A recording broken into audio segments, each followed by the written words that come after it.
Hello, and welcome to Module 2, Eating Your Way to Bliss. This module, we will talk about nutrition and look at foods that affect anxiety. The corresponding body part for nutrition on the 1-minute body scan is the mouth. Let's start with food. We are all bio-individuals. What may work for one person may not work for another. The first week of this program, we will focus on foods and how they affect you, especially your anxiety. You may be surprised with what you find. Many times, making small changes to your eating habits can lead to great changes in your mood. We are starting with cleaning up your nutrition because this is a process and I want everyone to be able to go at their own pace. Allow yourself some grace. Eating habits have been ingrained your entire life, so it may take some time to change them. Sometimes one small change is all you need. As we navigate through food, we are going to start with eliminating a few trigger foods. This will help us determine how different foods affect your anxiety. Some of you may have done the Whole30, which is a type of elimination diet. Here we will be focusing on eliminating foods to determine if you have a sensitivity to them. Note, you may not have an allergy, however, sensitivities can be just as much of a nuisance on your mood. Crowding out. Changing food habits can be challenging. Here is where we need to start talking about changing our thoughts around our daily lifestyle habits that we want to change. This is where crowding out comes into play. So instead of focusing on what you can't eat, start thinking about what you can eat. So for example, if you want something sweet after dinner, instead of having a piece of chocolate, you can tell yourself, I can have some delicious fresh fruit for dessert.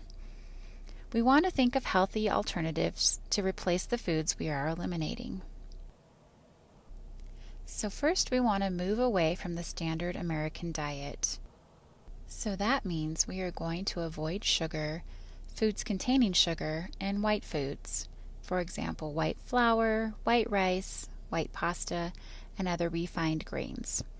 Don't worry, I will help you find alternatives. We want to avoid all boxed and processed foods and all foods containing artificial colors and other additives. Avoid foods that you're sensitive to or that commonly cause problems, such as wheat, even whole or sprouted wheat. We want to include more high-quality vegetables, fruit, and protein. We want to be sure to eat breakfast, including protein and healthy snacks, and I'll go more into that further along in the module. We want to switch to all or mostly organic foods and start to experiment with bonus foods. For protein, we want to switch to grass-fed meat, pastured poultry and eggs, and wild fish and seafood. Eat fermented foods, soaked grains if you can tolerate grains, organ meats, and broths regularly. And then whenever possible, eat local and seasonal foods. Now I know that not all of these are possible. My one-on-one clients, I will work with you on what will be the easiest for you. We will be able to gradually make changes so you don't get overwhelmed. Let food be your medicine and your medicine be your food. Hippocrates. I'm sure we've probably all heard this quote. When we look at our food, we want to see how food gives us the nutrients our bodies need.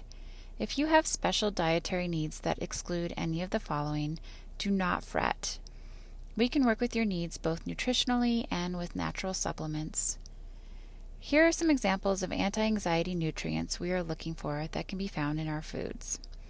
Amino acids from proteins like eggs, zinc, which is found in red meat, magnesium in leafy green vegetables, B vitamins in grains, omega-3 fatty acids found in fish and meat, and antioxidants found in vegetables and fruit. Eat frequently. Low blood sugar can result in anxiety, nervousness, and irritability. Do you ever get hangry? That's low blood sugar talking. Eat 3 meals a day and 2 healthy snacks. Include carbohydrates, protein, fat in all or most meals and snacks. Keep in mind bio-individuality. This is not a hard and fast rule. You have to pay attention to your body's needs. This is why we want to be journaling while we're going through this process. When I was in high school, I played volleyball and I would get very shaky. Back then, I didn't realize that it meant low blood sugar. I started bringing orange juice to tournaments to help me. I should have been eating a more balanced breakfast. I didn't eat breakfast back when I was younger. Next, we want to look for some high-quality protein. When you are choosing proteins, you want to look for the following: organic, grass-fed, wild, pastured, free of pesticides, hormones, and antibiotics, local and in season, humanely treated. Do the best you can with your resources. Other protein sources include legumes, nuts, sprouts, hemp, dairy if tolerated, fermented and sprouted soy products like tofu and tempeh. You want to use soy products sparingly. Also look into protein powder supplements that have whey, pea, or rice protein. Next, we're going to take a look at seafood. Zinc deficiencies can play a role in anxiety disorders, so seafood can be very helpful. Mercury and polychlorinated biphenyls, PCBs, build up in farmed fish, shellfish, and larger fish, such as swordfish, shark, and California halibut, so it's best to avoid these types of fish. For the most health benefits, you want to eat more non-starchy vegetables like leafy greens. Try not to boil the vegetables. If you do, you can use the water in a soup, sauce, or broth. Some people can't tolerate starchy vegetables. If you eat a lot of the following, you may want to try to eliminate them for 2 weeks to see how you feel. These include beets, corn, peas, potatoes, sweet potatoes, turnips, winter squash such as butternut, and pumpkin. Fruit. Try to consume less of the higher sugar tropical fruits like pineapple, pomegranates, mangoes, bananas, and fresh figs. You may have to try to reduce or eliminate fruit if candida is an issue. We will talk more in depth about this in Module 3. The top 15 foods with the least pesticides are called the Clean 15, while the 12 foods with the most pesticides are called the Dirty Dozen. Next, we have legumes. Some people are sensitive to legumes, so be aware and consider a 2-week elimination. Legumes include black beans, black-eyed peas, garbanzo beans or hummus, lentils, pinto beans, and split peas. If you have a sensitivity to legumes, avoid processed soy products. Tamari, miso, tofu, and tempeh are okay in moderation. Fats. You want to eat a form of fat with each meal and snack. You may need more if you are eating fewer starches. Here are some examples of healthy fats: olives and olive oil, butter and ghee, coconut oil and coconut products, avocados, flax seeds, flax oil, seeds like sunflower seeds, sesame seeds, or pumpkin seeds, nuts like Brazilian nuts, cashews, and walnuts, and pemmican. Food intolerances. Some people may not have an allergy to these, but they still may be intolerant. Often a 2-week elimination can help determine if they are intolerant. Gluten-free whole grains. So some people may not be able to tolerate the following: amaranth, brown rice and other whole grain rice, buckwheat, corn, millet, quinoa, and wild rice, preferably soaked or sprouted. Oats are typically gluten-free, but make sure that they are certified if you have a severe sensitivity. Dairy. Some people need to avoid dairy. Aim to consume what you can tolerate. This can go towards protein quota for the day. Use 20 to 30 grams of whey in smoothies or other foods. Dairy doesn't necessarily cause anxiety. However, increased mucus production, damage to the digestive system, and immune response can have an indirect impact on mood. Examples of dairy are milk, cheese, yogurt, and kefir from grass-fed cows, sheep or goats, along with butter, ghee, and whey. Whole grains that contain gluten. Gluten-sensitive people may have a wide range of symptoms, including mood swings, tension and fear, depression, headaches, nasal congestion, constipation, bloating, indigestion, heartburn, insomnia, skin problems, muscle and joint aches, and fatigue. Gluten has been linked to anxiety, social phobia, depression, and even schizophrenia. Be cautious here. You can be tested, but tests may not find sensitivities. A 2-week gluten elimination challenge may be in order. If tolerated, 1 serving a day is recommended. 1 serving is 1 cup cooked. These include whole wheat, rye, and barley, preferably soaked, sprouted, and fermented, such as sourdough. Sugar. Sugar appears to worsen anxiety symptoms and impair the body's ability to cope with stress. A sugar high and subsequent crash can cause shaking and tension, which can make anxiety worse. Many processed foods have sugar, so be mindful of that. Always look at your labels. Try to limit or avoid sugary treats and processed foods. Be aware that there are several names for sugar in processed foods. There are several natural ways to sweeten food like honey, maple syrup, or fruit. We will go more in depth on that in Module 3. Delayed food reactions. Potentially any food can result in a delayed food reaction, and for some people that can be a factor in anxiety due to gut damage and nutrient deficiencies, as well as stressing the adrenals. You can do the 2-week elimination challenge trial with any food. These are the most common foods: beef, citrus, eggs, pork, corn, soy, nuts, chocolate, and cane sugar. Pay attention to favorite foods that you eat frequently. These may be suspect. So, for example, say you eat strawberries and almonds every single day. You may want to stop that for 2 weeks and then add it back in and see how you feel. Stay hydrated. I cannot stress the importance of hydration. Dehydration causes so many issues.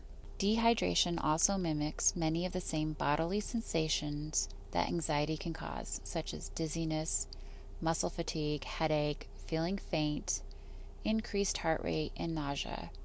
Staying hydrated is beneficial for many reasons. Drink half your body weight in ounces, and you'll drink more if you have been sweating, exercising, or have consumed caffeine. It's amazing how even slight dehydration impacts our moods. Here are a few tips. Drink hot water with lemon first thing in the morning. This has several health benefits. Try to drink at least 8 ounces before you eat anything. Always have a water bottle with you. Fill a gallon water bottle each day to help keep track of your water intake. Okay, let's do a quick overview of foods to avoid. Gluten, dairy, and grains, mainly if you're sensitive. You may need to do an elimination diet to determine sensitivity. Empty foods. Foods that are devoid of nutritional value and may contain harmful substances that may contribute to anxiety. So that would be like your food dyes, red number 40 or yellow number 5. And processed foods, sugar and artificial sweeteners, sodas and energy drinks, bad fats, trans fats, and hydrogenated oils. With the exception of olive oil, steer clear of vegetable oils such as canola, corn, and soy, and commercial salad dressings. It is really easy to make your own dressings, you guys. So that's something you can reach out to me. I have some tutorials on that. Processed foods, so your boxed or packaged foods that contain additives, preservatives, artificial colors, flavoring agents such as MSG, hydrolyzed protein, autolyzed yeast, and sodium caseinate. Canned and instant soups, cheese spreads, cereals, frozen TV dinners, canned goods, processed meats, fast foods, and condiments, and then genetically modified foods, or GMO. Next, we're going to talk about caffeine. Coffee and caffeine. So, this may lead to high levels of lactate, leading to anxiety and panic attacks. Side effects of excessive caffeine, which excessive is equivalent to 10 8-ounce cups of coffee. So you might experience increased heart rate, restlessness, anxiety, depression, tremors, difficulty sleeping, excessive urination, and nausea. Caffeine withdrawal can mimic anxiety. So headaches, fatigue, decreased energy and focus, drowsiness, depressed mood, irritability, flu-like symptoms, nausea, and muscle stiffness. So this is really important. Sometimes just taking out caffeine from your diet can majorly reduce your anxiety. I can tell you my own experience has been huge with that. I have always been a huge caffeine lover. I always loved my coffee. And I noticed that when I decreased it, it made a huge impact on my anxiety. Other reasons to give up caffeine: it disrupts sleep, it aggravates PMS, especially it increases breast tenderness, it depletes B vitamins, vitamin C, potassium, magnesium, calcium, and zinc. It causes adrenal glands to produce more epinephrine and norepinephrine, which will weaken the adrenals over time. It elevates levels of testosterone and estradiol, creating hormone imbalances. This was shown in animal studies. And ladies, I know we don't need any other issues with our hormones. Helping through the caffeine detox. So just to get you through that detox of caffeine, you want to take some extra vitamin C, so about 1,000 milligrams 3 times a day. If you find that coffee doesn't bother you, still drink it in moderation, okay? The FDA states that 400 milligrams is the recommended dose of caffeine, so that's roughly 4 cups of coffee. However, if you struggle with anxiety, I would recommend keeping it at 200 milligrams or less a day, so about 2 cups of coffee. Remember, caffeine is found in other things like chocolate, some desserts, and even some over-the-counter medications. So be sure to take all of those into consideration when you're watching your caffeine intake. You want to buy it organic when possible. If you want to drink decaffeinated, select water processed over solvent processed. Drink your coffee after your breakfast so that your stomach is full. You're more likely to feel its effect on an empty stomach. You can also consider green tea as a great alternative. There's no caffeine or very little. So again, we want to pay attention to our bodies and our nervous system's response. I gave up coffee for a few months and the results were incredible. I always was the one who said, "Oh, coffee doesn't affect me. I can drink it before bed. I'm fine. No problem." Well, once I detoxed from it, I realized just how much it affected my nervous system. But here's the catch. I love coffee. I have now figured out that I can drink 1 cup a day for my enjoyment, and then I switch to green tea or another herbal tea. And that's just enough to get my happiness level of coffee, but not overdo it to where my anxiety is getting really amped up. Next, we're going to talk about alcohol. Okay, now alcohol is a huge one for me that really exacerbates my anxiety. Alcohol health risks. So alcohol can cause nutritional deficiencies. It often results in reactive hypoglycemia, also known as low blood sugar. It can cause reactions similar to food sensitivities from the sulfites, the wheat, rye, barley, and corn that are in alcohol. So asthma, sneezing, headaches, itching. It affects sleep, can cause depression, anxiety, and alcohol abuse. So you have to ask yourself, am I willing to trade a few minutes of pleasure for possibly hours of anguish? For me, I discovered that when I drank too much alcohol, I was prone to panic attacks the following day. I've had panic attacks since I was 4 years old. So we know alcohol is a depressant, and it also wreaks havoc on our blood sugar regulation. When your blood sugar levels are off, this can mimic the same physiological response that you may experience with your anxiety. So you may notice shaking, heart palpitations, sweating, changes in appetite, and dehydration. And dehydration also mimics the same bodily sensations as anxiety: dizziness, muscle fatigue, headache, feeling faint, increased heart rate, nausea. So staying hydrated is beneficial for many reasons, and we've already talked about that. Studies have also shown that alcohol changes the levels of serotonin and other neurotransmitters in the brain, which can worsen the anxiety. In fact, you may feel more anxious after the alcohol wears off. So, alcohol-induced anxiety can last for several hours or even an entire day after drinking. So, this explains why I was having panic attacks the day after I was doing some heavy drinking. So, I'm not saying you need to become a teetotaler.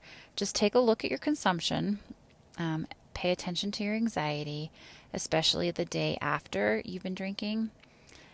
You may find that an occasional drink is fine. I've had some people tell me that one drink calms them down. So once again, this is all about you using your self-awareness.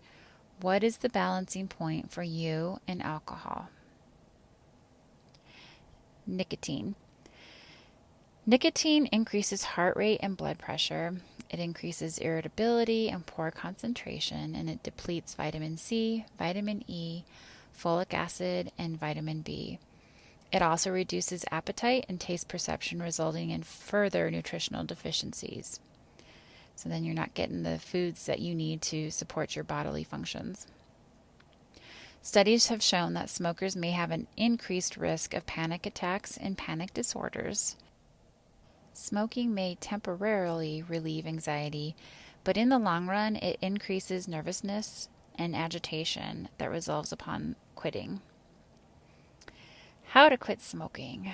You need to balance your brain chemistry via amino acids. Hypnotherapy or guided imagery are great ways. Increase your water intake. Increase your cardiovascular exercise. Find a healthy replacement behavior such as gum or a flavored toothpick.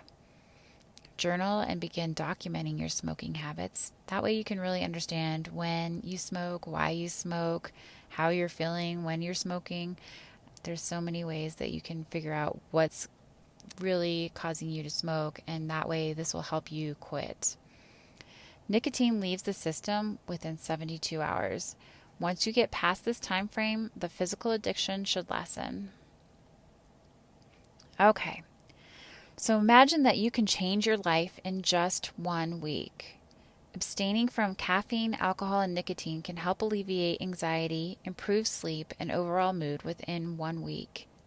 Think about that. You can gain a lot of relief in 1 week from making these changes.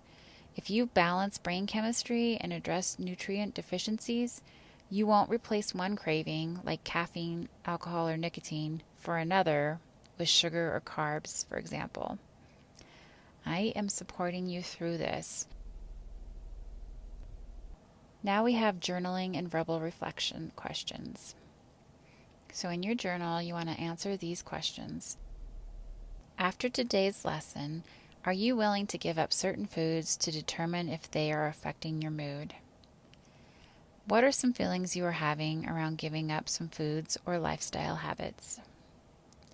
If you are ready to take action with your nutrition, what are you willing to do? A, do a complete elimination diet. B, take only a few items out of my diet. C, try to eliminate one thing at a time. D, I'm not willing to change any of my nutritional or lifestyle habits at this time. And 4, why or why not is this important to you? Action plan. Now you're going to write down your plan of action. What are the items you're going to eliminate, and what is a healthy replacement you can add in? When are you beginning the elimination? I recommend marking that down on your calendar. How will you incorporate this into your daily routine? Remember, once this becomes part of your daily routine, it will be ingrained, and it will be like it's just another thing like brushing your teeth or getting your clothes on. It's automatic and it becomes so much easier. And finally, what supports do you need? This concludes Module 2. We will now begin working on your nutrition together. If you are doing private coaching with me, please be sure your next session is booked. If you are taking this as an online course and would like additional support with your nutrition, please email me at stacy@stacybennington.com or check out my website at www.staceybennington.com. Thank you.